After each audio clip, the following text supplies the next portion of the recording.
Pro kabaddi season 10 का player auction जो कि आज और कल हमें देखने को मिलेगा और ऑक्शन होने वाला है मुंबई में। और आज वो दिन आ चुका है, हमें जिसका इंतज़ार था। कुछ घंटों में वो इंतज़ार ख़त्म होने वाली है क्योंकि 8:15 से ऑक्शन लाइव हो जाएगा। आप ऑक्शन को लाइव देख सकते हो। कैसे लाइव देख सकते हो, वो वीडियो देखना चाहते हो तो आप इसमें यहाँ पे आई बटन पे आपको दिख रहा होगा, आप उसको प्रेस कीजिए। वो वीडियो को पहले चेक कर लीजिए, आपको पता चलेगा आप कैसे देख सकते हो लाइव। मोबाइल में कैसे देख सकते हो फ्री में। सबसे पहले मैं अभी क्लियर कर दूं कि मोबाइल में फ्री में देखना चाहते हो तो डिज्नी प्लस हॉटस्टार में लाइव आपको दिखाया जाएगा, बिल्कुल फ्री में, कोई पैसे देने की ज़रूरत नहीं है। क्योंकि काफ़ी आईसीसी के इवेंट्स हैं, जैसे आईसीसी वर्ल्ड कप का कल मैच हुआ था इंडिया ऑस्ट्रेलिया का, वो भी फ्री देखने को मिला था। इसीलिए इस बार मैक्सिमम चीज़ों को लाइव कराया जा रहा है क्योंकि काफ़ी चीज़, जैसे जियो सिनेमा में हमने देखा IPL पूरा फ्री हुआ था, इसी तरीके से प्रो कबड्डी का ऑक्शन भी फ्री होने वाला है। इस वीडियो में ये फाइनल वीडियो है हमारा ऑक्शन से पहले, उसके बाद ऑक्शन के बाद ही वीडियो आएगा।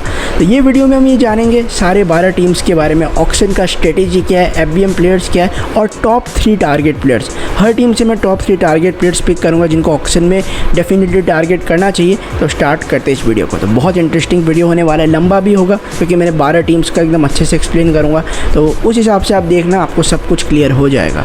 स्टार्ट करते हैं यहाँ पे सबसे पहली टीम के साथ, क्योंकि अब बहुत लंबा वीडियो तो मैं फटाफट स्टार्ट करना चाहूँगा। सबसे पहली टीम के साथ स्टार्ट करते हैं तो स्ट्रेटेजी वगैरह सब कुछ आपको जानने को मिलेगा। सबसे पहली टीम के साथ अगर हम स्टार्ट करें तो सबसे पहली टीम यहाँ पे होने वाली है यू मुंबा की। यू मुंबा 2 रेडर्स पवन शेरावत और मनिंदर सिंह को टारगेट कर सकती है और ऑलराउंडर में मोहम्मद चियाने को डेफिनेटली करेगी, क्योंकि यू मुंबा को पता है हमारे पास जो रिटेन्ड प्लेयर्स है उसमें से 2 यंग प्लेयर्स है, हैदर अली इकरामी, जय भगवान, जो कि 2 अच्छे रेडर्स है, लेकिन हमारे पास कोई ऐसा एक्सपीरियंस मेन रेडर नहीं है। क्यों ना हम पवन और मनिंदर के पीछे जाए। इन दोनों में से कोई एक प्लेयर को तो बिल्कुल लेने का सोचेगी। लास्ट सीज़न भी पवन के पीछे गई थी, इस बार मनिंदर भी ऑक्शन में। और उसके बाद सादलू चियाने एक बहुत अच्छे लेफ्ट कॉर्नर हो सकते हैं। ईरान के कोच है गुलाम रेजा सर, वो डेफिनेटली चाहेंगे। एशियन गेम्स में भी उन्होंने मॉनिटर किया होगा, एशियन कबड्डी चैंपियनशिप में भी सादलू थे, तो बिल्कुल वो चाहेंगे कि सादलू के पीछे जाया जाए। अगर पटना की टीम वहाँ पे FBM यूज़ नहीं कर पाती और बहुत अच्छा बिल्ड लग जाता तो यू मुंबा आसानी से सादलू को ले सकती है। तो ये 3 में से कोई एक बड़ा प्लेयर आपको डेफिनेटली यू मुंबा में देखने को मिल सकता है। अब यू मुंबा का स्ट्रेटेजी पे डिपेंड होता है। ये तो मैंने बात किया टारगेट प्लेयर्स पर। FBM प्लेयर्स में भी 3 अच्छे ऑप्शन है आपके पास, गुमान सिंह, आशीष नरवाल और मोहित कालेर का। वो बताने से पहले मैं आपको पर्स बता देता हूँ। पर्स यू मुंबा का 2,59,00,000 का है, ठीक है, इसके अराउंड ही है। 2,70,00,000 अराउंड फिगर अपन मान सकते हैं। प्रो कबड्डी अपने वेबसाइट पे सब कुछ बता दिया है कि कितना पर्स है, तो इससे हमें और ऑफिशियल आइडिया मिल चुका है। तो इतना पर्स है। अब 2 करोड़ पवन अगर बिके तो 2,05,00,000, 2,50,00,000 में ही बिकेंगे, 2 करोड़ से ऊपर में ही बिकेंगे। तो अब यू मुंबा के ऊपर है कि आपको सादलू सस्ते में मिलते हैं, मनिंदर मिलते हैं, या फिर पवन आपके पर्स के बजट के हिसाब से मिलते हैं। तो इस हिसाब से यू मुंबा प्लेयर्स को पिक करेगा। लेकिन ये टॉप 3 प्लेयर्स मैंने बताया जिनको यू मुंबा डेफिनेटली टारगेट करेगा। तो यू मुंबा को पता है कि हमें एक मेन लीडर की ज़रूरत है या फिर हम एक कॉर्नर के पीछे जा सकते हैं, यही चीज़ है।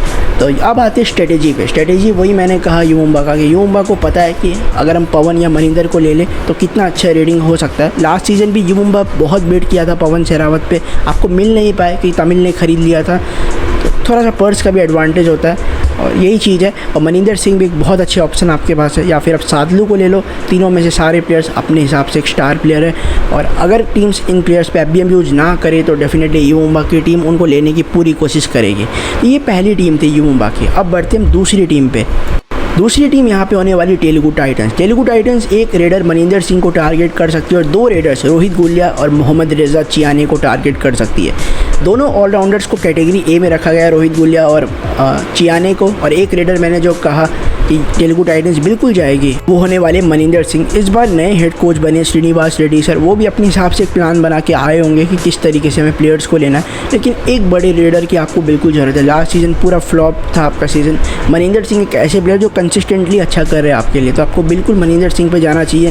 साथ ही में अपने रजनीश को रिटेन किया है, परवेश भैंसवाल एक अच्छे लेफ्ट कवर को रिटेन किया है अपने, कप्तानी भी करेंगे, देखते क्या होता है। राइट कवर की ज़रूरत है आपको, लेकिन उससे ज़्यादा मुझे लगता है लेफ्ट कॉर्नर भी एक बहुत अच्छा ज़रूरत है। अगर आप विशाल भारद्वाज को ना ले, एक अलग चीज़ है वो, तो आप बिल्कुल इन प्लेयर्स पे जा सकते हो। चियाने हैं, रोहित गुलिया को आप ले सकते हो, ऑलराउंडर का भूमिका निभा सकते हैं, बहुत अच्छे रेडर में से एक है। प्रो कबड्डी के 2-3 सीज़न से बहुत अच्छा कर रहे हैं, अब रोहित गुलिया के पीछे जा सकते हो। तो ये 3 ऐसे प्लेयर्स जिन पे नज़र होगी पटना यहाँ पे तेलुगु टाइटंस की टीम के। अब आते हैं तेलुगु टाइटंस FBM कार्ड किन प्लेयर्स पे यूज़ कर सकता है। 3 ऑप्शन है आपके पास बेहतर। सबसे पहले सिद्धार्थ देसाई का है, विशाल भारद्वाज का है और के हनुमंथु का है। सिद्धार्थ देसाई का मैं बात करूं तो लास्ट सीज़न इंजर्ड थे, फिर बीच में आए, फिर गए, उसके बाद अच्छी वापसी की इंजरी के बाद अच्छा खेले, अकेले अच्छा खेले वो। विशाल भारद्वाज ने भी काफ़ी मैचेस में फील्ड टैकल्स किए हैं, लेकिन एशियन गेम्स में अच्छा खेले, ये एक एडवांटेज है और तेलुगु के लिए काफ़ी हाई फाई भी चढ़ा था। मुझे याद है सुरजीत का नाम मैं नहीं ले रहा हूँ, उसमें मुझे लगता है एक नया राइट कवर के पीछे जाएगी। सुरजीत ने अच्छा खेला है, अब टाइटंस के ऊपर क्या वो पुराने प्लेयर्स को ही लेगी, ऐसा तो नहीं करना चाहिए। 1-2 पुराने प्लेयर को ले लो तो अलग बात है। साथ ही में आप के हनुमंथु के साथ जा सकते हो, जिन्होंने लास्ट सीज़न आखिरी के मैचेस में बहुत अच्छा रेडिंग करके दिखाया था, डिफेंस में भी अच्छा योगदान था और एक बात है कि लोकल प्लेयर है हैदराबाद से, तो बिल्कुल आप उनके पीछे जा सकते हो। ये 3 अच्छे FBM ऑप्शंस आपके पास है। मैं होता तो मैं किसी पे FBM यूज़ नहीं करता, ओपन ऑप्शन से सिद्धार्थ देसाई को लेता, लेकिन FBM कार्ड है तो कम से कम एक तो यूज़ करो आप कोई बड़े प्लेयर को लाने में, या फिर हनुमंतु को ले आओ, या अंकित बेनीवाल भी हो सकते हैं। अब आते हैं स्ट्रेटेजी पे। स्ट्रेटेजी ये होना चाहिए कि पिछले सीज़न आपने बनाया था डैडीज़ आर्मी, बड़े प्लेयर्स को भर दिया था अपने, मतलब जिनका एज बहुत ज़्यादा है, 35 से ऊपर प्लेयर्स, मंजीत चिल्लर थे, कोच थे उस समय, असिस्टेंट कोच, आपने ऐसे प्लेयर्स को लिया, एक्सपीरियंस को भी लिया, मोनू गोयत, अभिषेक सिंह जो बिल्कुल नहीं चले और फिटनेस भी इशूज़ है। अभिषेक सिंह अभी बहुत फिट होके आया है, मैं आपको बता दूं। अभिषेक सिंह पे हम आगे आएंगे, लेकिन क्योंकि अब टॉप 3 का बात है तो शायद अभिषेक सिंह मेरे हिसाब से नहीं है, इसलिए तेलुगु टाइटंस शायद उनको वापस नहीं लेना चाहिए। उनका फॉर्म अच्छा नहीं था और अभी हमें पता भी नहीं चला, कोई ऐसा टूर्नामेंट नहीं हुआ है जहाँ से फिगर आउट हो सके कि प्लेयर अच्छे फॉर्म में चल रहा है। तो ये प्लेयर से स्ट्रेटेजी होनी चाहिए, एक फ्रेश स्क्वाड बनाए, बड़े रेडर को ले और 2 फ्रेश कॉर्नर्स को लिया जाए। अब आते हैं अगली टीम पे। तीसरी टीम यूपी योद्धाज है। यूपी योद्धाज 2 रेडर सिद्धार्थ देसाई, राहुल चौधरी के पीछे जा सकती है और 1 लेफ्ट कवर महेंद्र सिंह के पीछे जा सकती है। यूपी योद्धाज के पास 2 बेहतरीन रेडर्स रिटेन है, प्रदीप नरवाल और सुरेंद्र गिल, दोनों ही ऐसे बहुत बड़े रेडर्स हैं, ज़रूरत नहीं है, लेकिन आप सिद्धार्थ देसाई के पीछे जा सकते हो या फिर सोमैन के पीछे जा सकते हो। सिद्धार्थ देसाई हो सकता है बहुत सस्ते में मिल जाए, कैटेगरी B में 20 लाख का बेस प्राइस है, हो सकता है मुश्किल से वो 30 लाख तक जाए या 35 लाख तक जाए, बहुत सस्ते में मिल सकते हैं। राहुल चौधरी की बात है तो आप ले सकते हो यार राहुल चौधरी को, मतलब लास्ट सीज़न कुछ मैचेस में अच्छा खेले थे, तो हो सकता है यूपी चाहेगा कि एज अ 3rd रेडर इनको ले लिया जाए। पहले मैचेस में बेंच ही कर लो अगर आप दोनों को ले लेते हो सस्ते में। कैटेगरी C में राहुल आपको 13 लाख के बेस प्राइस है, हो सकता है बेस प्राइस में सोल्ड हो जाए। अब पिंक पैंथर्स के FBM यूज़ करेगा वो उन पे निर्भर है, लेकिन आपको बेस प्राइस में ही मिल सकते हैं या फिर मुश्किल से 15 से लेकर 20 लाख तक मिल सकते हैं। साथ ही में महेंद्र सिंह मैं चाहता हूँ वो आए लेफ्ट कवर पे, उनकी और आशु सिंह की एक अच्छी डुओ देखने को मिले और मुझे लगता है महेंद्र सिंह की एक अच्छे लेफ्ट कवर की इनको ज़रूरत है। और यूपी योद्धाज के बारे में मैं कह चुका हूँ, तो स्ट्रेटेजी साफ यही होनी चाहिए। FBM प्लेयर्स आपके पास 3 है, रोहित तोमर, गुरदीप और दुर्गेश कुमार नीतम, 3 अच्छे ऑप्शन है। दुर्गेश नीतम को आपने रिलीज़ किया जो कि NYV बहुत अच्छे प्लेयर है, आई होप उनको वापस लिया जाए। रोहित तोमर, बहुत मैचेस में रोहित तोमर ने अच्छा खेला है, मुझे पता नहीं क्यों इनको रिलीज़ किया।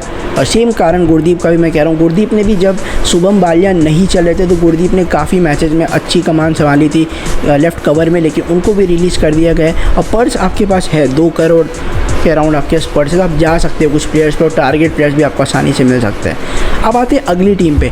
चौथी टीम यहाँ पे होने वाली है, लेकिन उससे पहले हम स्ट्रेटेजी जान लेते हैं। यूपी योद्धाज की स्ट्रेटेजी होनी चाहिए कि आपके पास बड़े प्लेयर जो है, आपके पास प्रदीप है, आपके सुरेंद्र गिल, दोनों अच्छे कॉर्नर्स हैं। नीतीश सुमित भरोसा दिखाया है, राइट कवर बहुत अच्छा है, आशु सिंह। तो मैं बिल्कुल चाहूँगा कि आप FBM प्लेयर्स पे ज़्यादा ध्यान दे सकते हो, क्योंकि तीनों प्लेयर्स जो है यंग है, कैटेगरी C में है, एक प्लेयर शायद कैटेगरी B में, मुझे पता नहीं, लेकिन कैटेगरी C के प्लेयर्स भी ज़्यादा है। तो यूपी चाहेगी रोहित तोमर को कहीं ना कहीं ले लिया जाए। अगर तीनों में से कोई एक सबसे अच्छा ऑप्शन है वो रोहित तोमर का है, इतने मैचेस में उन्होंने अच्छा खेला, अभी भी रीज़न साफ नहीं है। हो सकता है पर्स आपके हिसाब से मतलब बहुत ज़्यादा आपने रिटेन प्लेयर्स पे इन्वेस्ट कर दिया, तो ओपन ऑप्शन से उठा सकते हो कोई ना कोई प्लेयर को। 2 करोड़ तकरीबन पर्स है आपके पास, तो उसके हिसाब से आप प्लानिंग कर सकते हो। तो ये यूपी योद्धाज की बात है। अगली टीम पे बढ़ते हैं। अगली टीम हमारी होने वाली है बंगाल वॉरियर्स की टीम। बंगाल वॉरियर्स के 3 टारगेट प्लेयर्स हो सकते हैं। पवन शेरावत रेडर में, डिफेंडर में फजल तराचली और मोहम्मद रेजा सादलुच, यानी एक ऑलराउंडर ऑप्शन। तो तीनों प्लेयर्स पे बंगाल जाएगी कि इतना ज़्यादा पर्स है तो आप पर्स को ऐसे नहीं कि इन्वेस्ट नहीं करो, मतलब करोगे ना, बिल्कुल वही तो चीज़ है। पवन शेरावत और मनिंदर के पीछे तो आप बिल्कुल जाओगे। मुझे पता है कि पवन और क्योंकि जो इनके कोच है काशीनाथ भास्करन सर, उनको पता है कि पवन के लिए हो सकता है पर्स बचाया, कि उनको पता है 4 करोड़ बहुत ज़्यादा है। अगर आपको मनिंदर सिंह नहीं मिल पाते या फिर मतलब मिल जाएंगे तो ईजिली मिल सकते हैं, एकदम आराम से मिल सकते हैं। FBM यूज़ करना चाहिए बंगाल को। अब देखते हैं क्या स्ट्रेटेजी है, क्या वो पवन के पीछे जाएंगे या फिर मनिंदर के पीछे, आप कौन सा प्लेयर का नाम पहले आएगा, वो भी एक बहुत ही सोच करने वाली चीज़ है। बुल्स के साथ हुआ था जब पवन के नाम विकास कंडोला का पहले आ गया था, हमें पता है। और उसके बाद फजल अतरा चली, आपको एक अच्छे लेफ्ट कॉर्नर की जरूरत है जो कप्तानी कर सकते हैं, और साथ में आप मोहम्मद सादलू के पीछे जा सकते हो जो आपके लिए एज अ प्योर ऑलराउंडर खेल सकते हो। 2 ईरान के प्लेयर्स को मैंने यहाँ पे रखा है और पवन सेहरावत को डेफिनेटली रखा है, जिनको बंगाल वॉरियर्स की टीम डेफिनेटली टारगेट कर सकती है ऑक्शन के लिए। अब आते हैं यहाँ पे बंगाल वॉरियर्स के एफबीएम प्लेयर्स पे। 3 ऑप्शन है, मनिंदर सिंह, गिरीश मारुति एर्नैक और शुभम सिंधे का। मैंने 3 प्लेयर्स को रखा है एफबीएम में, गिरीश एर्नैक, शुभम सिंधे और मनिंदर सिंह। मनिंदर सिंह के लिए डेफिनेटली मैंने कहा कि बंगाल जाएगी, उनको वापस लेना बिल्कुल जाएगी, बहुत हाई चांस है वो वापस आ जाए। गिरीश एर्नैक ने अच्छा खेला था काफ़ी मैचेस में, फिर बीच में फॉर्म आता जाता रहा, लेकिन हो सकता है गिरीश एर्नैक को कंसिडर करो। शुभम सिंधे एक अच्छे ऑप्शन हो सकते हैं राइट कॉर्नर में। क्या मानो आप दोनों कॉर्नर्स को ले आओ, एक नए रेडर्स को लाओ, या फिर आप मनिंदर को रखो, दोनों को बाहर करके कोई अच्छे कॉर्नर को लाओ। यही होना चाहिए। बंगाल के पास 4 करोड़ 22 लाख का पर्स है। श्रीकांत यादव और दीपक हुड्डा को मैंने नहीं रखा है क्योंकि उनका फॉर्म अच्छा नहीं था। श्रीकांत यादव ने फिर वापसी की है, लेकिन मुझे लगता है नई टीम में जाएंगे, और दीपक हुड्डा भी शायद एक नई टीम में जाने वाले हैं। अब बढ़ते हैं हम यहाँ पे बंगाल की स्ट्रेटेजी पे। स्ट्रेटेजी तो जो मैं कह चुका हूँ, मनिंदर सिंह अगर आपको मिल जाते हो, बिल्कुल मिलेंगे, मनिंदर मिलेंगे तो आप समझ लो 1.5 करोड़ तक आप मान सकते हो आपके पर्स से कटता है। 4 करोड़ 22 में से आप अगर माइनस भी करो तब भी आपके अच्छा पर्स रहता है, ठीक है। 2 करोड़ 80 लाख तक आपके पास रहेगा फिर भी पर्स, उसमें से आप बहुत अच्छे प्लेयर्स ले सकते हो। तो बंगाल को एक एडवांटेज भी है, पर्स ज़्यादा है, आपने प्लेयर्स को रिटेन कम किया है, रिटेन ही नहीं किया है, सिर्फ एनवाईपी रिटेन किया है, और साइन प्लेयर्स 4 है, मतलब आपने कुल 8 प्लेयर्स आपके स्क्वाड में अभी ऑक्शन से पहले। तो आप बिल्कुल जो स्पॉट्स खते हैं ना 25 में से 8 मतलब 17 प्लेयर्स का स्पॉट अभी भी है, वो 17 प्लेयर्स को आपको कवर करना है, ऑक्शन की तरह फिल करना है। वो आप जैसे कर लेते हो आपका ऑक्शन ख़त्म हो जाता है, और बंगाल भी इन प्लेयर्स के पीछे जाएगी। और टारगेट ये होना चाहिए कि इस बार जैसे भी मनिंदर सिंह हमें मिले या फिर कोई पवन मिल जाए, और 2 फ्रेश कॉर्नर्स के साथ यहाँ पे जाना चाहिए बंगाल वॉरियर्स को, और पर्स का एडवांटेज उठाना चाहिए। अब बढ़ते हैं यहाँ पे बंगाल वॉरियर्स के बाद अगली टीम हरियाणा स्टीलर्स पे। 2 रेडर्स है, पवन सेहरावत मनिंदर सिंह को टारगेट कर सकती है एज अ रेडर, और शुभम सिंधे को डिफेंडर में टारगेट कर सकती है। अब मैं बताऊं यहाँ पे हरियाणा का सीन क्या है। मनप्रीत सर कोच है, बहुत अच्छे कोच है। जयदीप मोहित की जोड़ी ऑलरेडी कवर्स में रिटेन्ड है आपके पास, लेकिन आप पवन और मनिंदर को बिल्कुल रेटिंग में जा सकते हो कि आपने मंजीत दाहिया को रिलीज़ कर दिया। ये प्रपंचन उस अच्छे फॉर्म में नहीं है, पर पता नहीं क्या बेसिस पे आपने रिटेन किया, कि आपको इलाइट प्लेयर रिटेन करना था इसलिए आपने किया। एक्सपीरियंस तो है लेकिन वो अच्छा नहीं कर पा रहे, तो आपको एक बहुत बड़ा रेडर की ज़रूरत है। तो बिल्कुल पवन सेहरावत या फिर मनिंदर सिंह को। लास्ट सीज़न भी मनप्रीत सर बहुत निराश थे, मुझे याद है ऑक्शन में पवन सेहरावत के पीछे उन्होंने इतना बिड किया, ठीक है, लेकिन जब वो नहीं मिल पाया ना, उसका दुख साफ उनके चेहरे पे झलक रहा था। पवन के पीछे या मनिंदर सिंह भी पंजाब से, तो हो सकता है वो टच भी है, और कोच दोनों में से कोई एक प्लेयर को तो इस बार डेफिनेटली लेना चाहेंगे अपने स्क्वाड में। और तीसरे प्लेयर मैंने शुभम सिंधे को रखा है, राइट कॉर्नर में बहुत अच्छा कर सकता है प्लेयर महाराष्ट्र से शुभम सिंधे। और अभी मुझे याद है एशियन गेम्स में जब टॉप 24 का लिस्ट था तो शायद उनका नाम था, टॉप 2 में सेलेक्ट नहीं हो पाए थे, लेकिन अच्छा कर रहे। पटना में भी अच्छा खेले थे, और यहाँ पे भी आपके लिए एक अच्छे टारगेट प्लेयर बन सकते हैं। तो अगर दिमाग से सोचा जाए तो ये 3 प्लेयर्स एक बहुत प्रोमिनेंट पिक हो सकते हैं, जिनके पीछे हरियाणा स्टीलर्स ऑक्शन में जा सकती है। अब आते हैं यहाँ पे हरियाणा स्टीलर्स के एफबीएम प्लेयर्स पे। हरियाणा की टीम के पास 3 अच्छे ऑप्शन हैं, नितिन रावल, मीतू महेंद्र शर्मा और अमीर हुसैन बास्तमी का। मैंने मंजीत दाहिया को नहीं रखा क्योंकि मुझे पता चला है कि शायद मंजीत दाहिया इनके प्लान्स में नहीं है। अच्छा खेले थे, बहुत अच्छा खेले थे, लेकिन शायद हो सकता है नितिन रावल को आप वापस ले लो, क्यों एशियन गेम्स में अच्छा खेले, इंडिया के लिए खेले, तो नितिन रावल को वापस ले सकते हो लेफ्ट कॉर्नर में। अमीर हुसैन बास्तमी मैं चाह सकता हूँ राइट कॉर्नर में हरियाणा में आए, क्योंकि उन्होंने अच्छा खेला है यार, मतलब जितने मौके मिले अच्छा खेला है। लेकिन आपके पास एक चीज़ है कि आपके पास वहाँ पे मोनू है, तो आप उनको एज ए बैकअप ले सकते हो। और आपके पास मीतू शर्मा एक बहुत अच्छा यंग ऑप्शन हो सकता है कि आप मीतू शर्मा पे वापस भरोसा दिखाओगे। ये 3 आपके लिए एफबीएम प्लेयर्स के ऑप्शन है। यहाँ पे मैंने मंजीत को नहीं रखा है, राकेश नरवाल को नहीं रखा है, जोगिंदर नरवाल मैं कह चुका हूँ ऑप्शन में उनका नाम नहीं है, इसका मतलब वो रिटायरमेंट शायद ले चुके हैं या फिर ऑप्शन में उनका नाम नहीं है। स्ट्रेटेजी पे आते हैं, हरियाणा को पता है कि हमें 2 या फिर 2 में से एक बड़ा रेडर की ज़रूरत है। हमारे पास मतलब 2 अच्छे कवर्स है, लेकिन हमारे पास कोई भी ऐसा बड़ा प्लेयर रिटेन नहीं है। के प्रपंचन है बड़े प्लेयर, लेकिन उतने बड़े नहीं है, उनका परफॉर्मेंस नहीं आया, एज ए लाइट आपने रिटेन किया है। तो पवन या फिर मनिंदर में से कोई ना कोई एक बड़े प्लेयर को बिल्कुल लेंगे, तो पता है कि आपके पास पर्स अच्छा है। हरियाणा स्टीलर्स ये चीज़ बिल्कुल अच्छे से जानते हैं कि हरियाणा के पास बहुत अच्छा पर्स है। ऑक्शन से पहले 3 करोड़ 13 लाख का 3 करोड़ है, तो आप जा सकते हो, एक ना एक बड़ा प्लेयर आपको मिल सकता है। वरना शुभम सिंधे है आपके पास, एक बहुत अच्छा राइट कॉर्नर खेल सकता है। मैं चाहूँगा कि आप शुभम सिंधे को खिलाओ, अगर मोनू का कुछ इशूज़ वगैरह इंजरी वगैरह का, तो आप जा सकते हो उनके पीछे। तो 3 अच्छे ऑप्शन है जो मैंने आपको बताया हरियाणा स्टीलर्स के पास। अब आते हैं यहाँ पे हम अगली टीम के बेंगलुरु बुल्स के पास। बुल्स की टीम 2 रेडर्स पवन और श्रीकांत यादव को टारगेट करती हुई दिखेगी। करेगी और डिफेंडर में सुरजीत सिंह को टारगेट करेगी। देखो आते हैं बेंगलुरु बुल्स के बारे में, तो पवन शेरावत, जब भी बुल्स को याद करते हैं एक ही नाम हमारे दिमाग में जहन में आता है, पवन शेरावत का। सीज़न 9 का ऑक्शन में जो टच है ना कोच और उनके बीच में, कितने इमोशनल हुए थे कोच जब पवन तमिल तलेबाज में आ गए थे। लेकिन अभी भी मौका है बुल्स आपके पास कि आप पवन को ले सकते हो। आपने इतने अच्छे अच्छे प्लेयर्स को रिटेन किया है, आपके पास करीब 3 करोड़ का पर्च है, ठीक है, 2 करोड़ 99 लाख समथिंग का है, लेकिन 3 करोड़ अपन अप्रॉक्स राउंड फिगर मान सकते हैं। और पवन और श्रीकांत यादव पे भी कोच साहब की नज़र हो सकती है कि भरत आपके पास बहुत अच्छा प्लेयर रिटेंड है, क्या वो आपका साथ निभा सकते हैं सपोर्टिंग रेडर में, या फिर आप पवन को वापस ला सकते हो। पवन और भरत की जोड़ी सीज़न 8 में जो देखने को मिली थी वापस देखने को मिल सकती है। और सुरजीत सिंह मैं चाहूँगा वो आए। प्रो कबड्डी का लास्ट सीज़न तो बहुत ख़राब गया था, लेकिन इंडिया के लिए, इंडिया का टूर्नामेंट्स मेन है, वहाँ पे सुरजीत ने बहुत अच्छा खेला है। सुरजीत सिंह के पीछे राइट कॉर्नर में यहाँ पे जाना चाहिए कि आपने मयूर कदम को रिलीज़ कर दिया और सुरजीत एक बहुत अच्छे पिक हो सकते हैं। आते हैं बुल्स के एफबीएम प्लेयर्स पे, तो 3 अच्छे ऑप्शन है, महेंद्र सिंह, विकास कंडोला का और सचिन अरवाल का। बुल्स का प्रॉब्लम क्या है पता है, बुल्स ने अपने दोनों कवर्स को रिलीज़ कर दिया, लेकिन आपके महेंद्र सिंह है जिन्होंने इतना साल अच्छा खेला है बुल्स के लिए। लास्ट सीज़न कप्तानी का दबाव भी था, और जब दबाव होता है प्लेयर पे तो थोड़ा सा परफॉर्मेंस पे इम्पैक्ट पड़ता है। उसके अलावा सचिन अरवाल का भी एक अच्छा ऑप्शन हो सकता है। और तीसरा नाम मैं विकास कंडोला का लेना चाहूँगा। दो विकास कंडोला को जितने पैसे दिए गए थे 1 करोड़, यहाँ पे आपको पता है 1.7 करोड़ में शॉर्ट हुए थे, 1 करोड़ 70 लाख में, लेकिन उस तरीके का परफॉर्मेंस नहीं आया। लेकिन बुल्स अगर वो सस्ते में मिल जाते हैं ना आपको, जैसा मुझे लगता है अगर आपको 50-60 के अंदर मिल जाते, कैटेगरी बी में है, तो आप उनको ले सकते हो। बिल्कुल हो सकता है कि बुल्स की प्लानिंग हो कि हम विकास कंडोला को ले लें और एक कवर पे ज़्यादा पैसे इन्वेस्ट करें। तो बुल्स का यही स्ट्रेटेजी होना चाहिए। स्ट्रेटेजी पे आ जाते पवन शेरावत के पीछे आपको अभी भी जाना चाहिए कि आपके पास करीब 3 करोड़ का पर्च है। लेकिन एक चीज़ देखने को ये है कि अगर पवन शेरावत 2 करोड़ 50 लाख तक बिक जाते हैं तो आपके पास सिर्फ 40-50 लाख होगा। आपके उसमें कैसे खरीदोगे प्लेयर्स को? मतलब सुरजीत कैटेगरी सी में आएंगे 13 लाख का बेस प्राइस, तो वो तो बेस प्राइस है, उसे तो बोली चालू हो गया। वो कहाँ तक जाएगी, इन्फिनिटी तक जाएगी, कहाँ तक जाएगी वो हमें नहीं पता। तो आप इस हिसाब से प्लान करना चाहिए कि पवन शेरावत पे आपको जाना है कि नहीं जाना है। वरना आप श्रीकांत यादव को ले लो, सुरजीत सिंह को बिल्कुल ले लो, क्योंकि वो बहुत अच्छे प्लेयर ऑप्शन में प्रेजेंट है, इतने सस्ते में 13 लाख में, और आपको शायद वो 20 से 25 लाख तक सोल्ड होते हुए देख सकते हैं। 30 लाख तक मैक्सिमम मान सकते हैं कि सुरजीत का परफॉर्मेंस भी अच्छा है। अगर कुछ ज़्यादा बिड लग जाए तो 40 लाख तक जा सकते हैं। तो बुल्स का यही स्ट्रेटेजी होना चाहिए।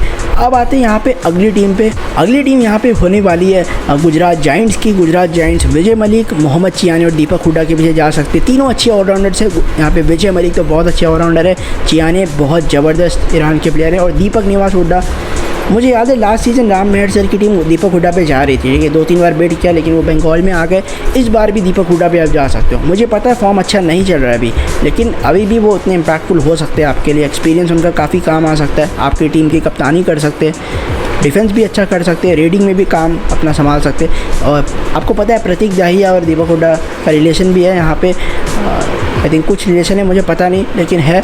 और वहाँ पे आपको राकेश भी है, तो यंग प्लेयर्स काफ़ी यहाँ पे मोटिवेट कर सकते हैं। और साथ ही में 2 अच्छे ऑप्शन चियाने, मैं अभी भी कह रहा हूँ चियाने और विजय मलिक के पीछे जाना चाहिए, क्योंकि राम मेहर सर के कोचिंग में दोनों खेल चुके हैं। विजय मलिक सीज़न 5 में खेल चुके हैं उनके कोचिंग में, और साथ ही में जो सादलू है, सादलू भी उनके कोचिंग में खेल चुके हैं, ठीक है, सादलू आई थिंक सीज़न 8 में खेल चुके हैं। तो दोनों प्लेयर्स पर इनकी अच्छी नज़र होने वाली है अगर आपको सादलू मिल जाए, और इनके पास बहुत अच्छा पर्स है। गुजरात के पास भी करीब 4 करोड़ का पर्स है, ठीक है, तो गुजरात को पता है कि हमारे पास बहुत अच्छा पर्स है। और राम मेहर सर ना बहुत ज़्यादा मतलब अच्छे कोचेज़ में से है, उनको पता है कैसी टीम बनानी है। और 2 यंग रेडर्स आपने रिटेन किया है, आपने कुछ सवीन मनोज वगैरह को रिटेन किया, आपने प्रतीक और राकेश की जो जोड़ी है ना वो बहुत ज़बरदस्त है, उनको रिटेन किया। तो ये 3 प्लेयर्स पे गुजरात जायंट्स की टीम जा सकती है। तो ये मेरे हिसाब से टारगेट प्लेयर्स होने वाले हैं। अब आते हैं गुजरात जायंट्स के एफबीएम प्लेयर्स के बारे में। तो 3 अच्छे ऑप्शन है, सौरभ गुलिया, अरकम शेख और शंकर गदाई का। मैं चाहूँगा सौरभ और अरकम शेख, क्योंकि दोनों ने बहुत अच्छा खेला था कवर्स में, और दोनों में से कोई एक को आप वापस लेना चाहोगे। अरकम शेख ने भी बहुत इंप्रेस किया था महाराष्ट्र के, और सौरभ गुलिया भी इनकी कोचिंग में खेल चुके हैं, और उन्होंने स्टेटमेंट दिया था कि सौरभ गुलिया एक बहुत अच्छा स्टार बन सकते हैं कबड्डी के। तो बिल्कुल सौरभ गुलिया या अरकम शेख में से आप ले सकते हो, या दोनों को ले सकते हो। और तीसरा ऑप्शन शंकर गदाई का है, ये भी महाराष्ट्र से, इनकी मतलब अच्छा खेला था, कुछ मैचेस में राइट कॉर्नर में अच्छा खेला था। तो 3 ऑप्शन है, लेकिन मेरे हिसाब से सौरभ गुलिया या फिर अरकम शेख में से कोई एक या दोनों को लेना चाहिए। ये जायंट्स का यहाँ पे एफबीएम प्लेयर्स है। जहाँ तक ऑक्शन स्ट्रेटेजी की बात है, मुझे नहीं लगता है कि यहाँ पे कोई बड़े रेडर की ज़रूरत है, क्योंकि 2 अच्छे यंग प्लेयर्स हैं। आप दीपक हुड्डा को ला सकते हो, वो आपके लिए काम कर सकते हैं एज एक्सपीरियंस प्लेयर। और आप जो मैं कह चुका हूँ सादलू और विजय मलिक एक बहुत अच्छे रेडर हो सकते हैं, ऑलराउंडर भी आपका रोल निभा सकते हैं। और आपको सादलू के पीछे तो बिल्कुल जाना ही है कि आपके पास बहुत अच्छा पर्स है, क्यों ना उस पर्स का फ़ायदा उठाया जाए, इसीलिए मैं कह रहा हूँ। तो ये यहाँ पे जायंट्स का पूरा स्ट्रेटेजी होना चाहिए। बढ़ते अगली टीम पे पटना पायलट्स पे, तो पटना की टीम 2 डिफेंडर्स फजल अतराचली विशाल लैथर के पीछे जाएगी और रेडर में मंजीत दाहिया के पीछे जाती हुई दिखेगी। मैं आपको कह दूँ, मंजीत दाहिया मैं कह चुका हूँ पटना में खेल चुके पहले, पटना को बिल्कुल ये होगा कि हम मंजीत को लें, क्योंकि एक अच्छे रेडर है और सचिन तनवर का एक बहुत अच्छा साथ दे सकते हैं। और पटना का पर्स भी अच्छा है, ठीक है, 3 करोड़ का पर्स करीब है उनके पास भी। उन्हें नीरज सचिन तनवर को रिटेन किया तब भी 3 करोड़ का पर्स है, ठीक है, बहुत अच्छी बात है। यंग प्लेयर्स को भी आपने काफ़ी को साइन किया है, रिटेन भी किया है, तो वो अच्छे ऑप्शन हो सकते हैं। साथ में यहाँ पे लेफ्ट कवर पे विशाल लैथर एक बेहतरीन ऑप्शन हो सकते हैं, जो प्रो कबड्डी में बहुत अच्छा कर रहे हैं। दिल्ली के टीम में थे, वहाँ भी अच्छा खेले थे, अभी रिलीज़ है हाल ही में, लेकिन देखते क्या होता है उनका। और साथ ही में मैं कह चुका हूँ ये दोनों प्लेयर्स हैं। और साथ में आप फजल अतराचली सुल्तान पे जा सकते हो, लेफ़्ट कॉर्नर में अच्छा कर सकते हैं, पटना के लिए खेल चुके हैं पहले भी, मैं आपको बता दूँ, तो वो भी एक बेहतरीन ऑप्शन आपके लिए हो सकते हैं। ये 3 प्लेयर्स पे जाना चाहिए पटना पायरेट्स की टीम को ऑक्शन में। पायरेट्स के एफबीएम प्लेयर्स के बारे में तो 3 अच्छे ऑप्शंस आपके पास यहाँ भी है, मोहम्मद चियाने, सुनील नरवाल और सचिन चंद्रशेखर का। रोहित गुलिया को मैंने इंक्लूड नहीं किया, शायद एक नए रेडर पे आप जा सकते हो। सचिन चंद्रशेखर का नीरज के साथ अच्छा डुओ होता था, लेकिन अच्छा नहीं खेले लास्ट सीज़न। हो सकता है पटना उनको ले वापस, एक सीज़न के बेसिस पे आप किसी प्लेयर को बाहर नहीं कर सकते। और चियाने बिल्कुल बहुत बेहतरीन प्लेयर है, एफबीएम पता नहीं क्यों रिलीज़ किया, हमें पता है कि वो खुद ऑक्शन में जाना चाहते हैं। और पटना अपनी पूरी जान छोड़ने वाली है 3 करोड़ में से कि सादलू को हमें लेना ही है वापस, ऐसा होगा ऑक्शन में।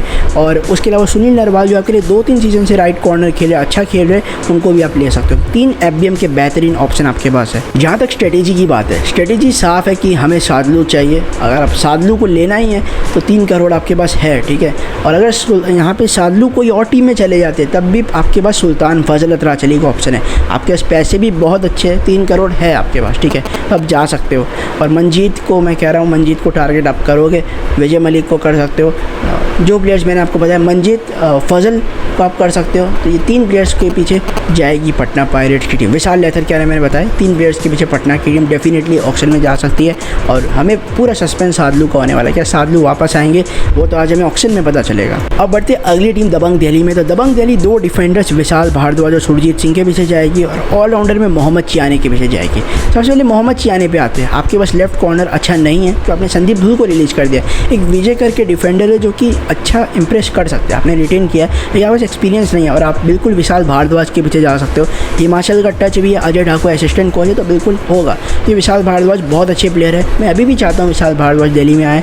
और साथ ही में सुरजीत सिंह, दोनों तेलुगु के प्लेयर्स का आप उठा सकते हो, दोनों एशियन गेम्स में बहुत अच्छा खेले। सुरजीत सिंह बहुत अच्छी ऑप्शन है राइट कवर के लिए। अगर आप विशाल लैथर को ले लो राइट कवर में, अगर आप इनको ले लो तो बहुत ज़बरदस्त डुओ हो जाएगा, दिल्ली बहुत खतरनाक हो जाएगी और ये 3 प्लेयर्स पे जा सकती है। और साथ ही में जो मैं अभी भी कह रहा हूँ कि यहाँ पे मोहम्मद चियाने का स्पॉट अभी भी बचता है, दिल्ली की टीम भी बिल्कुल चियाने पे जाएगी। चियाने के बारे में मैंने आपको बताया है, विशाल भारद्वाज और 2 लेफ्ट कॉर्नर के ऑप्शंस मैंने आपको बताया यहाँ पे, मोहम्मद रज़ा, सादलू, चियाने और विशाल भारद्वाज का। और साथ ही मैंने आपको बताया यहाँ पे कि सुरजीत सिंह को आप टारगेट कर सकते हो। 3 प्लेयर्स हैं जिनको दबंग दिल्ली ऑक्शन में टारगेट करती हुई देख सकती है, क्योंकि आपके पास ऑलरेडी बड़ा रेडर नवीन है ऑक्शन में, तो आप रेडर के पीछे नहीं जाओगे ज़्यादा। और दिल्ली के एफबीएम प्लेयर्स में 3 बेहतरीन ऑप्शन है, विजय मलिक, आसू मलिक और विशाल लैथर का। विजय मलिक जिन्होंने इतना साल अच्छा खेला, उनको रिलीज़ किया है मतलब, लेकिन वापस आप बिल्कुल लेंगे विजय मलिक को। आपको पता है कि विजय मलिक मिल सकते हैं, बहुत अच्छा प्राइस इन पे भी ऑक्शन में लगने वाला है। साथ ही में आसू मलिक ने, जब विजय मलिक इंजर्ड थे लास्ट सीज़न की बात है, तब आसू मलिक ने बहुत अच्छा खेला था। एक्सपेंसिव प्लेयर तो नहीं, लेकिन अच्छा खेला है इन्होंने। उसके अलावा आपके पास विशाल लैथर जिन्होंने बहुत अच्छा लेफ्ट कवर खेला था। तो 3 बेहतरीन ऑप्शन है। क्या विजय मलिक वापस आते, मैं ये ज़्यादा एक्साइटेड होऊंगा देखने के लिए। और बिल्कुल दबंग दिल्ली ट्राई करेगी कि कैसे क्या ही तीनों में से कोई ना कोई एक या दोनों को ले आए, तीनों को ले आए, देखते क्या है। लेकिन दबंग दिल्ली का पर्स क्या कहता है, दबंग दिल्ली के पास भी बहुत अच्छा पर्स तो है ऑक्शन के लिए। उनके पास भी 3 करोड़ 12 लाख का पर्स है, ठीक है, ये बहुत अच्छा पर्स आप ले सकते हो आराम से। और 3 प्लेयर्स को मैंने बताया उनको टारगेट कर सकते हो। स्ट्रेटेजी ये होना चाहिए कि हमें विजय मलिक मिल जाए बस एफबीएम कार्ड से। अगर वो जिस प्राइस में भी सोल्ड होते हैं और दिल्ली के पास एफबीएम कार्ड होगा ही, और अगर विजय मलिक का नाम कैटेगरी ए में है, बहुत अच्छी बात है, कैटेगरी ए में है, ठीक है, तो उनका ऑक्शन जल्दी हो जाएगा। बस आपको ये देखना कि रोहित गुलिया से वो पहले आए और बाकी प्लेयर से भी थोड़ा पहले आए, तो विजय मलिक को आसानी से ले सकते हो ऑक्शन में। लेकिन मेन यही है, FBM का यही फ़ायदा है कि आपके स्पर्ट्स अच्छा है, अगर आपके स्पर्ट्स उतना है तो आप अफोर्ड कर सकते हो, तो वो प्लेयर को आप बिल्कुल वापस इस कार्ड के दौरान रिटेन कर सकते हो। तीनों प्लेयर्स को दिल्ली की टीम FBM यूज़ कर सकती है, तीनों में से कोई प्लेयर वापस आ सकते हैं दिल्ली में। अब आते हैं यहाँ पे तमिल थलाइवास पे। तमिल थलाइवास के पास 3 ऑप्शन है, विकास कंडोला, गुमान सिंह और पी सुब्रमण्यन का। 2 अच्छे रेडर्स है, विकास कंडोला जिनके बारे में बताया हूँ कि इनका भी चांसेस बन सकता है, ये भी आ सकते हैं तमिल थलाइवास में, क्योंकि बुल्स की टीम ने उनको रिलीज़ कर दिया है। ठीक है, बुल्स ने उनको रिलीज़ किया है, तो विकास कंडोला पे मतलब मुझे एक टॉप रेडर की आपको ज़रूरत है। आकाश नरेंद्र बहुत अच्छा रिटेन प्लेयर है, लेकिन एक बड़ा रेडर आ जाए ना, बस डिसेंट सा भी मिल जाए, विकास कंडोला या गुमान सिंह में से कोई मिल जाए तो आपके लिए बहुत अच्छा साइन हो सकता है। तो ये 2 प्लेयर्स पे तो मेरी नज़र होने ही वाली है, जैसे भी कि इनको लिया जाए यहाँ पे थलाइवास ने, में जैसे भी आप ट्राई कर सकते हो। और एक पी सुब्रमण्यन करके डिफेंडर है, मैं आपको बता दूँ, पोन पार्थिबन सुब्रमण्यन है। इन्होंने बुल्स में लास्ट सीजन बीच में वापसी की थी और मिड सीजन में कुछ मैचेस में अच्छा खेला था सेमीफाइनल्स में। इनके पीछे आप जा सकते हैं, वो मतलब खिलाओ मत, आपके पास मोहित की जोड़ी है, मोहित और अभिषेक की, आप इनको एज अ बैकअप ट्राई कर सकते हो। तो 3 ऑप्शंस आपके पास है। थलाइवास के पास भी सारे बेसिस कवर्ड है, सारी पोजीशंस है, आपको बस एक डिसेंट सा रेडर आपको चाहिए। पवन शेरावत पे हम आगे आते हैं FBM प्लेयर्स पे। तो 3 ऑप्शंस यहाँ पे भी आपके पास है, पवन शेरावत, अर्पित सरोहा और हिमांशु सिंह का, जिसमें से अर्पित सरोहा राइट कॉर्नर थे, जब सागर इंजर्ड थे तो उन्होंने अच्छा खेला था। हिमांशु सिंह भी एक अच्छे ऑप्शन हो सकते हैं, काफ़ी मैचेस में सब्स्टिट्यूशन में अच्छा करते थे। और पवन शेरावत तो डेफिनेटली है ही। थलाइवास का पर्स क्या कहता है? थलाइवास का पर्स ये कहता है कि उनके पास 2 करोड़ 43 लाख का पर्स है। अब यहाँ पे थोड़ी दिक्कत होने वाली है। पवन शेरावत अगर 2.5 लाख में बिक जाते हैं, 2 करोड़ में बिक जाते हैं, तब आप 2 करोड़ में बिक सकते हैं, तब तो कोई अलग सीन है। लेकिन अगर वो 2.5 लाख में बिक जाए तब आप सपने में भी नहीं जा सकते कि आपके पास 2 करोड़ 43 लाख का पर्स है। थलाइवास ने बिना पवन पूरे सीजन अच्छा खेला है, यह बहुत बड़ी बात है। अब ऑक्शन में क्या होगा मुझे पता नहीं, लेकिन चांसेस अभी थोड़ा कम नज़र आ रहा है। पवन जिस तरह के फॉर्म में उनको बहुत अच्छे पैसे मिल सकते हैं। अगर आप खरीद भी लो तो आपके पास बहुत कम 10-20 लाख होंगे, तो उसमें आप टीम कैसे बना सकते हो। ये बात था तमिल थलाइवास का। स्ट्रेटेजी के बारे में तो मैं पहले भी कह चुका हूँ कि आपको ज़रूरत है एक डिसेंट सा लीडर, विकास कंडोला या गुमान सिंह को ले लो या फिर किसी और को ले लो। और डिफेंडर में एक पी सुब्रमण्यन की बात की, उनके पीछे आप जा सकते हो। तो ये 3 ऑप्शंस आपके पास हो सकते हैं, और स्ट्रेटेजी होना चाहिए कि डिसेंट सा लीडर मिल जाए, ये सबसे पहली प्रायोरिटी आपकी होनी चाहिए। अब पवन शेरावत क्या मिलते हैं वो आज हमें ऑक्शन में पता चलेगा। अब आती है सीजन 9 की फाइनलिस्ट पुनेरी पल्टन। इनके पास रिंकू नरवाल, रविंदर पहल और MGR महेंद्र गणेश राजपूत का ऑप्शन है। लेफ्ट कॉर्नर फजल रिलीज है, क्या आप रिंकू नरवाल के पीछे जा सकते हो? देखो हो सकता है, लेकिन उतना अच्छा इंप्रेस नहीं किया 2 सीज़न से। रिंकू नरवाल थोड़ा फ्लॉप रह रहे, लास्ट सीजन डिसेंट खेला था। साथ ही में रविंदर पहल राइट कॉर्नर में ऑप्शन हो सकते हैं कि आपने रिटेन कर लिया दोनों प्लेयर्स को लेफ्ट राइट कॉर्नर के, लेकिन दोनों यंग है, क्या आप जा सकते हो एक्सपीरियंस प्लेयर्स के पीछे? हो सकता है आप उनको पहले चांस दो, अच्छा ना करे तो यंग प्लेयर को उठा लो। तो ये 2 प्लेयर्स तो ज़्यादा अच्छा चांस है। एक रेडर है MG महेंद्र गणेश राजपूत, जो बहुत अच्छे प्लेयर है, सब्स्टिट्यूशन में मुझे याद है गुजरात में आते थे और कुछ मैचेस में अच्छा खेल के जाते थे, सुपर 10 लगाते थे या सुपर 8 लगा के ही जाते थे। और अभी ना महाराष्ट्र में टूर्नामेंट हुए, वहाँ पे भी MGR अच्छा खेले, तो एक सरप्राइज़ पैकेज हो सकते हैं। तो क्यों ना कि सारे यंग रेडर्स रिटेन है, तो आप इनके पीछे जा सकते हो एज अ एक्सपीरियंस। और FBM में तो फजल अतराचली, नबी बख्श और सोमवीर का बहुत अच्छा ऑप्शन है। फजल अतराचली पुणे में वापस आ सकते हैं। ठीक है, मैं आपको पुणे का एक बार पर्स का आइडिया दे दूँ तो पुणे के पास भी पर्स अच्छा है। ठीक है, 2 करोड़ 80 लाख का। सोचो इतने प्लेयर्स को आपने रिटेन किया, असलम, आकाश, पंकज, गौरव खत्री, जितने प्लेयर्स रिटेन हुए हैं। ठीक है, असलम, मोहित गोयल, आकाश शिंदे, पंकज मोहित, सबको आपने बहुत अच्छे में रिटेन किया। ठीक है, तो आपके पास 3 अच्छे ऑप्शन है। फजल को आप ले लो, जैसे भी अगर आपको मिल जाते हैं। नबी बख्श को आप क्या वापस ले सकते हो, ऐसा हो सकता है। और साथ ही में सोमवीर भी ऑप्शन आपके लिए बन सकता है। तो देखना इंटरेस्टिंग होगा क्या फजल वापस आते हैं। तो पुणे का स्ट्रेटेजी क्या होगा? स्ट्रेटेजी मुझे नहीं लगता कि आपके पास सब कुछ है। आपके पास 2 यंग कॉर्नर है, बस यही बात है। कवर अच्छे है, संकेत और अभिलेष नागराजन। आपके पास रेडर्स बहुत टॉप क्लास के हैं, असलम, आकाश शिंदे, मोहित गोयल है, पंकज मोहित है, आदित्य शिंदे, इतने अच्छे रेडर्स है। बदल सिंह और गौरव खत्री की जोड़ी कॉर्नर्स में आपने रिटेन किया, बहुत अच्छा रिटेंशन किया। आपको बस फजल की यहाँ पे ज़रूरत है। और टारगेट प्लेयर्स का मैंने बताया, 1-2 एक्सपीरियंस को आप ले सकते हो। अब बढ़ते आखिरी टीम पे, जयपुर पिंक पैंथर्स। इनके बारे में क्या बोले? सीजन 9 की चैंपियंस। आप जा सकते हो अभिषेक सिंह, अर्पित सरोहा और नितिन रावल के पीछे। अभिषेक सिंह मैं चाहूँगा इनकी कोचिंग में वापस आए, आपको बहुत सस्ते में मिल जाएंगे, आप उनके पीछे जा सकते हो। और देखते हैं कि आपके ऐसे है तीनों रेडर्स जो आपके लिए स्टार्टिंग 7 खेल सकते हैं। लेकिन भवानी राजपूत की जगह आप अभिषेक सिंह को क्यों ना ट्राई करो। उसके अलावा अरकम शेख का ऑप्शन आपके पास है ऑप्शन में। ठीक है, ये भी एक अर्पित सरोहा, जी अर्पित सरोहा एक राइट कॉर्नर डिफेंडर है, इनके पीछे आप जा सकते हो, अच्छा कर सकते हैं आपके लिए। तो ये दूसरे ऑप्शन आपके लिए हो सकते हैं। राइट कॉर्नर में आप सब इनको ले सकते हो एज अ बैकअप। और तीसरी भी नितिन रावल है। नितिन रावल ने जयपुर के लिए बहुत सीजन खेला है, इंडिया की टीम में भी है। अब आप कहोगे कि नितिन रावत को आप क्या बेसिस पे ले सकते हो कि आपके स्टार्टिंग 7 है और इतने बड़े रेटों का आप लो, लेकिन आपके लिए काम कर सकते हैं। थर्ड लीडर भी आप उनको खिला सकते हो, तो नितिन रावत इम्पैक्टफुल हो सकते हैं। एफबीएम प्लेयर्स में एक ही एफबीएम कार्ड आपके पास ऑक्शन में मिलेगा और वो आप राहुल चौधरी पे यूज़ कर सकते हो। आपके पास सिर्फ 87 लाख का पर्स है, ये भी आपको ध्यान में रखना है कि 87 का पर्स है और राहुल चौधरी के पीछे आप जा सकते हो। 13 लाख का बेस प्राइस है। अगर बेस प्राइस में अनसोल्ड जाते हुए अगर लग जाते हैं कि ऐसा हो रहा है राहुल के साथ, तो आप उनको ले सकते हो। बेट करना पड़ेगा डेफिनेटली 13 लाख का, तो आपको राहुल मिल सकते हैं। तो ये प्लेयर्स है जिनके पीछे जयपुर जा सकती है, टारगेट प्लेयर, एफबीएम प्लेयर, और स्ट्रेटेजी साफ होना चाहिए कि मतलब अब हमारे पास सब कुछ कवर्ड है, ठीक है। बस एक ना एक कोई बड़ा प्लेयर हमें मिल जाए, या फिर थर्ड लीडर में भवानी से कोई बेटर मिल जाए, वरना भवानी अच्छा कर सकते हैं, वरना अभिषेक सिंह को क्यों ना ले ले, यही प्लानिंग होना चाहिए। This was all about target players, FBM players. तो ऑक्शन अब बस 2 घंटे में स्टार्ट होने वाला है, और जैसे मैंने आपको कहा है कि मैं लाइव आऊँगा, सारे अपडेट्स आपको देखने को मिलेंगे हमारे चैनल पे, और बहुत जल्दी मैं रिमाइंडर सेट कर दूंगा। प्लीज़ उसको क्लिक करके आप सेट कर सकते हो रिमाइंडर, ताकि आपको ऑक्शन लाइव देखने को मिले। और मैं आपको बता दूँ, कैटेगरी ए का ऑक्शन लाइव है free on Disney plus Hotstar, category A and B का, और सी एंड डी का ऑक्शन आपको प्रो कबड्डी के वेबसाइट में या फिर हमारे टेलीग्राम ग्रुप को ज्वाइन करना होगा। फटाफट ज्वाइन करो टेलीग्राम ग्रुप को, सारे ऑक्शन के अपडेट्स A to Z वहाँ पे देखने को मिलेंगे। तो इंतज़ार है 2 घंटे बाद की 7:50 में मैं आपको मिलूँगा लाइव। तो उसके लिए आप यहाँ पे कमेंट कर सकते हो कि आप एक्साइटेड हो मुझे लाइव देखने के लिए, सारे अपडेट्स के लिए। तब तक के लिए चैनल को सब्सक्राइब कीजिए। मिलते हैं 7:50 पे लाइव में। This was all about complete video, detail video about all 12 teams, FBM players, strategy and target players. तो इस वीडियो को यहीं पर एंड करते हैं।